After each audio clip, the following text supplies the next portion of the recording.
tokoh yang mengubah hidupku. Dia bernama Zeno, atau lebih tepatnya Zeno dari Citium.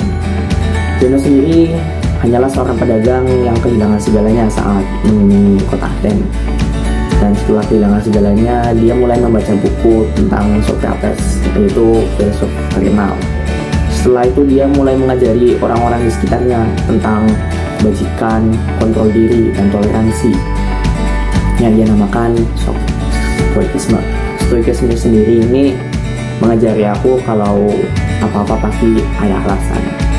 Karena aku selalu tidak peduli dengan sekitarku, dan setelah mempelajari Stoikisme ini, aku mulai sadar kalau apa-apa pasti punya alasan mengapa itu aja.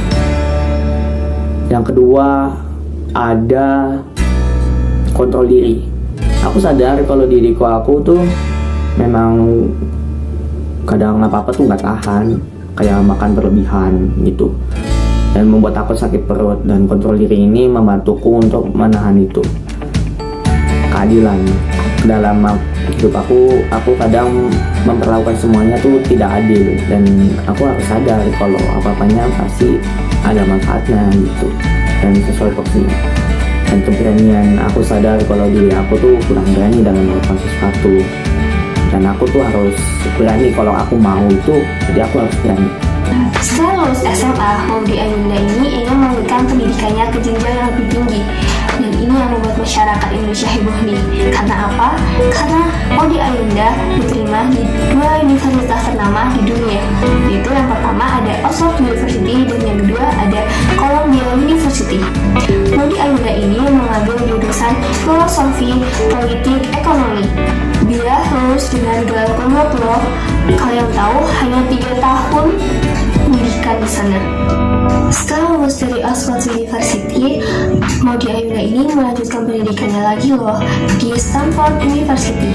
Dia mengambil 2 jurusan sekaligus, yaitu jurusan administrasi bisnis dan juga pendidikan. Jadi saya yang mengambil beberapa prestasinya Maudy Ayunda. Terus alasan saya memilih Maudy Ayunda ini karena ya tadi karir dan prestasinya itu yang begitu yang membuat saya jadi ingin seperti Maudy Ayunda. Sangat-sangat terinspirasi. Dia adalah Mesut Ozil. Mesut Ozil merupakan keturunan Turki yang berkebangsaan Jerman. Karir sepak bolanya dimulai saat ia bermain untuk klub di Liga Jerman. Karirnya meningkat dan ia bermain di klub yang lebih besar, yaitu Real Madrid. Di Real Madrid ini dia menjadi seorang pemain yang luar biasa. Bersama dengan Cristiano Ronaldo, ia dapat mencetak banyak sekali assist dan menciptakan permainan yang enak dipandang. Lalu ia dijual ke klub Liga Inggris, yaitu Arsenal. Di Arsenal permainannya tidaklah berubah, namun karena rekan-rekannya tidak setajam dengan Cristiano Ronaldo, maka catatan asisnya lebih sedikit jika dibandingkan saat bermain di Real Madrid. Lalu Mesut Ozil ini sangat menginspirasi saya, karena walaupun dia seorang imigran yang berasal dari Turki, dia tetap berusaha mengejar apa yang menjadi keinginannya, apa yang menjadi cita-citanya, yaitu seorang pemain sepak bola. Jadi Mesut Ozil ini mengajari saya, mengajari kita semua bahwasanya dari mana kita berasal itu tidaklah penting. Jika kita mau berusaha dan juga memiliki keberuntungan, kita akan dapat meraih cita-cita kita. Dr. Epik Sudanto adalah seorang dokter yang berasal dari Kebumen, Jawa Tengah. Beliau ini memiliki seorang ibu yang berprofesi menjadi seorang perawat, dan yang menginspirasi dirinya berpindah haluan dari Fakultas Matematika dan Ilmu Pengetahuan di UGM menjadi Fakultas Kedokteran di UGM. Lalu awal mulanya ia mendapatkan julukan sebagai dokter 1000 ini bermula ketika beliau ini tamat dari Fakultas Kedokteran UGM. Saat itu ia mengikuti program dokter Impres dan mendapatkan penempatan di ASMAT. Di ASMAT banyak masyarakat yang kurang mampu, bahkan mereka hanya bisa membayarnya dengan hasil hutan seperti sabu dan kayu bakar. Namun Dr. Sudanto ini menerimanya dengan tulus. 6 tahun kemudian, beliau ini dipindahkan lagi ke Jayapura, tepatnya di Rumah Sakit Jiwa AB Pura. Namun, ketulusannya dalam mengabdikan diri kepada masyarakat tidaklah pudar. Alhasil, ia mendirikan Apotek Rahmat di Abepura. Nah, Apotek Rahmat ini adalah sebagai saksi beliau mengabdikan dirinya kepada masyarakat. Berarti sekarang terhitung sudah 40 tahun beliau ini mengabdi di Jayapura. Namun, karena semakin tua, terkadang beliau ini merasa lelah. Tapi mau bagaimana lagi, karena sudah sebagai tugasnya sebagai seorang dokter, yang mana ia harus mengabdikan dirinya kepada masyarakat, beliau ini dengan tulus terus mengabdikan dirinya kepada masyarakat. Lalu, julukan Dokter Seribu ini diberikannya karena beliau ini tidak memasang tarif yang tinggi kepada masyarakatnya selama melakukan pengobatan. Ia rela menerima ucapan terima kasih sebagai balasan dari pasiennya. Lalu menurut saya, kenapa Dr. F.X. Sudarto ini menginspirasi saya? Karena ketulusan beliau dalam mengabdikan dirinya sebagai seorang dokter kepada masyarakat. Ia rela tidak menerima bayaran apapun dari pasiennya, bahkan hanya dengan ucapan terima kasih sebagai balasannya. Jadi tokoh yang sangat menginspirasi bagi saya adalah Maudy Ayunda. Di zaman sekarang ini siapa sih yang tidak mengenal Maudy Ayunda? Selain kiprahnya di dunia tarik suara dan di dunia entertainment, beliau ini juga sangat sukses di dunia pendidikan. Prestasi-prestasi yang pernah beliau raih antara lain, beliau menjadi pembicara termuda di forum internasional. Lalu yang kedua, beliau menjabat sebagai Head of Speakers di Oxford Economic Society dan menguasai banyak sekali bahasa. Tentunya prestasi beliau ini tidak hanya sebatas dari apa yang saya sebutkan tadi, namun masih ada banyak lagi. Jadi beliau ini sangat menginspirasi bagi saya karena sebagai generasi muda, apalagi sebagai seorang wanita, kita harus menempuh pendidikan setinggi-tingginya. Karena pendidikan itu adalah bekal kita untuk masa depan, bekal kita untuk meningkatkan kualitas diri kita. Jadi sebagai wanita, apalagi generasi muda, kita harus mampu mengejar pendidikan setinggi-tingginya dan menjadi wanita yang memiliki value yang tinggi. Jadi beliau ini sangat menginspirasi bagi saya. Dunia tersebut adalah Bill Gates.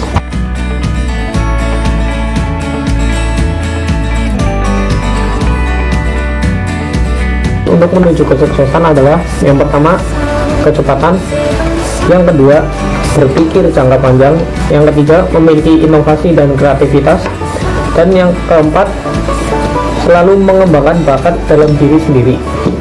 Tanyawi Chunhasawastikul atau biasa dipanggil Mei. Dia merupakan seorang aktris dan model, dan dia pernah membintangi sebuah film berjudul Siam Square dan memenangkan sebuah award, yaitu Young Model Contest pada tahun 2015. Tanya ini pernah membintangi sebuah drama yang berjudul Miracle of Love, Break the Rules, dan Rakwan Banwon. Yang saya tahu, Tanya merupakan mahasiswi di Bangkok Aviation School atau BAC dan berada di Fakultas Teknik Penerbangan. Alasan saya menginspirasi Tanya yaitu dia merupakan seseorang yang sangat multitalent. Hal tersebut membuat saya menginspirasi Tanya atau Tanya menjadi tokoh inspirasi saya.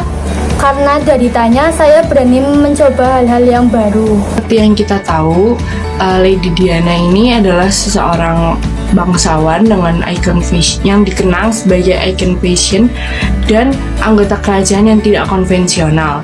Jadi salah satu momen yang menginspirasi saya adalah pada tanggal 19 April 1987. Pada hari itu, Diana tiba di Rumah Sakit Middlesex London untuk membuka unit pertama di Inggris yang didedikasikan untuk merawat orang-orang dengan HIV. Kemudian dia menjabat tangan seorang pasien HIV tanpa menggunakan sarung tangan.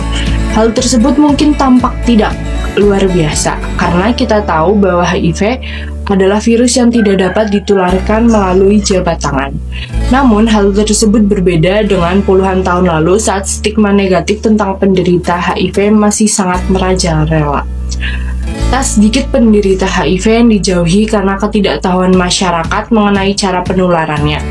Sekedar berjabat tangan pun dahulu masih dianggap tabu karena dapat menularkan virus.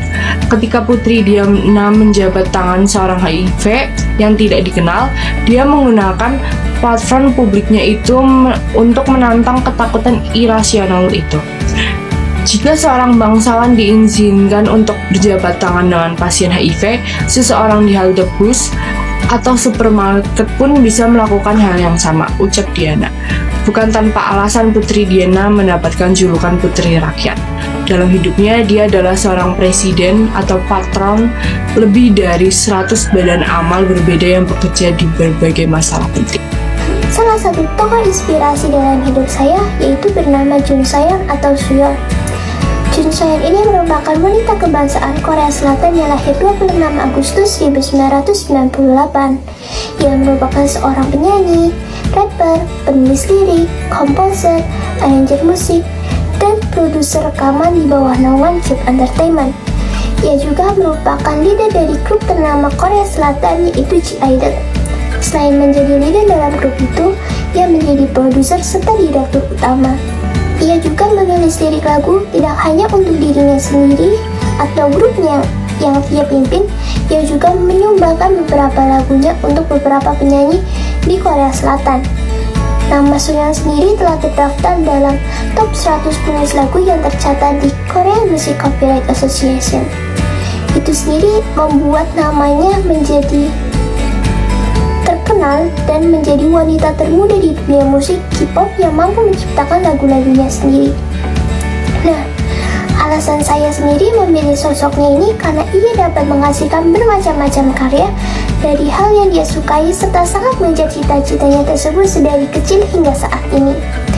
Beliau adalah Michelle Obama yang lahir pada 17 Januari tahun 1964. Beliau adalah seorang pengacara, penulis, serta mantan ibu negara di Amerika Serikat. Beliau menikah dengan Presiden ke-44 Amerika Serikat, yaitu Barack Obama. Keluarganya berasal dari etnis Afrika Amerika. Michelle juga mengawali karir sebagai pegawai pada Villa Hukum Sidley, Austin, yang mendapat tugas di bidang pemasaran dan properti intelektual. Setelah itu, Michelle juga tercatat sebagai asisten wali kota di Chicago. Alasan kenapa saya mengidolakan Michelle Obama ini, karena beliau memberi influence atau dorongan kepada perempuan di seluruh dunia untuk mandiri dan berprestasi.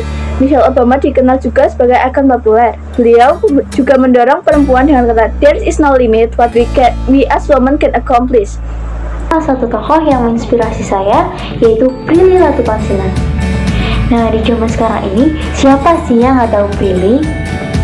Ya, ia adalah seseorang yang dikenal sebagai aktris, penyanyi, presenter, dan juga penulis muda yang sangat populer di Indonesia.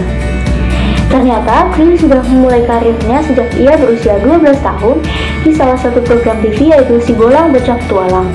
Ia juga pernah bergabung di program TV Koki Cilik. Namanya pun mulai melambung ketika Prilly membintangi sinetron GGS atau Ganteng-Ganteng Serigala pada tahun 2014.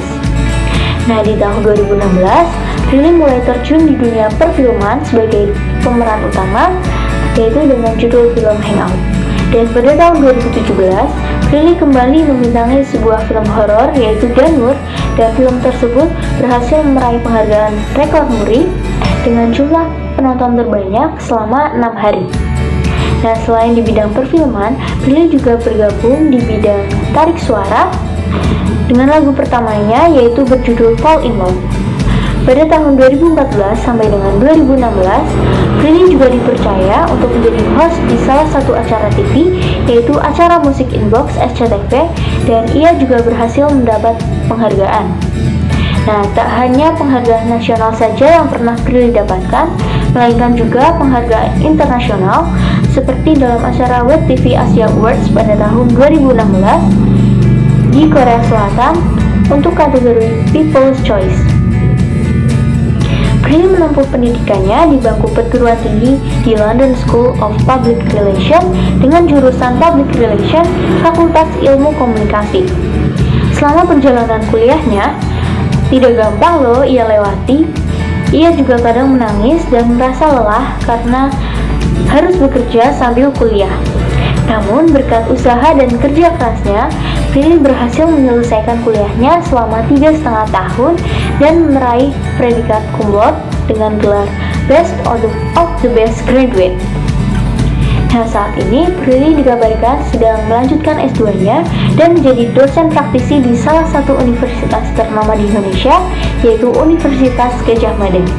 Nah, itulah mengapa alasan saya sangat menginspirasi Prilly, karena walaupun ia masih berusia muda, namun karya-karya yang dihasilkan sudah sangat banyak dan ia termasuk salah satu tokoh yang multitalenta. Tokoh inspirasi saya yakni Najwa Shihab. Najwa merupakan alumni Fakultas Hukum Universitas Indonesia pada tahun 2000. Awal karirnya bermula pada saat beliau mengikuti program magang di stasiun televisi RCTI sebagai seorang jurnalis. Namun, pada akhirnya, ia memilih untuk bergabung di Metro TV karena menurutnya Metro TV dinilai lebih menjawab minat besarnya terhadap jurnalistik. Pada tahun 2006, Najwa Shihab dipilih menjadi jurnalis terbaik Metro TV dan masuk dalam nominasi pembaca berita terbaik Panasonic Awards. Pada tahun yang sama, bersama sejumlah wartawan dari berbagai negara, ia terpilih menjadi peserta senior jurnalis seminar yang berlangsung di sejumlah kota di Amerika Serikat dan juga menjadi pembicara pada konvensi Asian American Journalists Association. Tahun 2007, pernyataan terhadap profesionalisme Najwa Shihab bukan hanya datang dari dalam negeri, namun juga dari luar negeri. Terbukti, Najwa masuk ke dalam nominasi 5 besar arena yang lebih bergengsi di tingkat Asia, yakni Asian Television Awards untuk kategori Best Current Affairs dan Talk Show Presenter. Pemilihan pemenang dalam ajang bergengsi ini dilakukan oleh panel juri yang beranggotakan TV broadcaster senior dari beragam negara di Asia. Beberapa kali Najwa juga masuk dalam nominasi Panasonic Awards sebagai kategori presenter talk show, berita, dan informasi terfavorit. Najwa terpilih sebagai nominasi mulai dari tahun 2006 sampai 2015. Namun di tahun-tahun awal, Najwa belum berhasil memenangkan kategori tersebut. Dan akhirnya pada tahun 2015, Najwa berhasil membawa pulang piala dari ajang bergengsi di Indonesia sebagai presenter talk show berita dan informasi terfavorit lewat program talk show berita yang dibawakannya, yaitu Mata Najwa. Nah, dari biografi Najwa Shihab tersebut menggambarkan bahwa Najwa Shihab adalah seorang presenter talk show yang lugas dan cerdas. Setelah banyak narasumber yang berhasil diwawancarai oleh Najwa Shihab, mulai dari tokoh di kalangan politik, artis maupun orang yang berpengaruh di Indonesia. Itulah alasan mengapa Najwa Shihab menjadi tokoh inspirasi bagi saya. Beliau bernama Virgiana Lynch. Beliau lahir pada tahun 1941. Disebut dengan keperawatan forensik karena beliau membantu para pasien yang merupakan korban kejahatan sampai tuntas. Beliau membantu mencarikan barang-barang bukti yang telah hilang atau dicuri atau hilang entah kemana. Dari hal tersebut, Virgiana Lynch mencoba untuk membuat suatu alat untuk melacak suatu barang-barang yang hilang tersebut. Dan akhirnya terciptalah suatu barang forensik yang bisa dipakai hingga saat ini dan sangat bermanfaat bagi kita semua untuk melacak suatu barang yang hilang. Oleh karena itu, saya memilih Virgiana Lynch sebagai tokoh yang menginspirasi saya, yaitu karena beliau sangat memperhatikan pasien-pasiennya hingga tuntas dan menolong mereka tanpa pamrih. Tokoh ini bernama Florence Nightingale, atau biasa disebut juga The Lady of the Land. Florence Nightingale ini merupakan seorang gadis dan seorang sukarelawan yang berkebangsaan Inggris. Florence Nightingale ini merupakan seorang sukarelawan yang muncul pada saat perang Krim terjadi di semenanjung Crimea yang masih berada di bagian Rusia pada tahun 1852. Florence Nightingale ini merupakan seorang pelopor perawat modern, penulis, dan juga tokoh inspiratif bagi banyak orang, termasuk diri saya sendiri. Nah, Florence Nightingale ini sewaktu itu pada malam hari, ia lebih memilih untuk memeriksa kondisi-kondisi pasien yang berada di bangsal-bangsal yang sedang terluka dibandingkan untuk tidur. Nah, saat memeriksa pasien-pasien tersebut, Florence Nightingale ini membawa lentera di tangannya, sehingga ia disebut dengan nama The Lady of the Land. Jasa beliau ini menginspirasi saya karena Hati nurani beliau yang begitu tinggi dan rasa kemanusiaan beliau yang begitu tinggi membuat saya tergerak untuk berada di bidang yang sama dengan beliau, yaitu bidang kemanusiaan. Sehingga pada saat ini, saya bergabung di organisasi yang bernama Palang Merah Remaja dan menjadi satu bagian dalam Palang Merah Indonesia yang disebut dengan relawan. Relawan adalah seseorang yang mau membantu sesamanya tanpa mengharapkan imbalan. Dalam bidang relawan inilah, saya akhirnya mendapat banyak pelajaran hidup, motivasi, dan manfaat-manfaat serta pengalaman baru yang saya dapat dari bidang kemanusiaan ini. Contohnya, pada saat kegiatan bakti sosial, saya menjadi lebih bersyukur atas keadaan yang telah diberikan. Dan juga pada saat menolong orang-orang dan atau korban yang terluka, saya juga mendapat banyak ilmu dan banyak pengalaman dalam bidang kemanusiaan ini. Nah, beliaulah yang akhirnya sampai sekarang membawa saya menjadi bagian dari Palang Merah Indonesia atau relawan. Tokoh tersebut ialah Helmi Yahya. Helmi Yahya dibesarkan dalam keluarga yang memiliki keterbatasan keuangan. Ayahnya seorang pedagang kaki lima berjualan kacamata. Hal ini membuat Helmi dan saudaranya harus berjuang keras untuk bisa sekolah. Sewaktu kecil, Helmi bercita-cita menjadi dokter.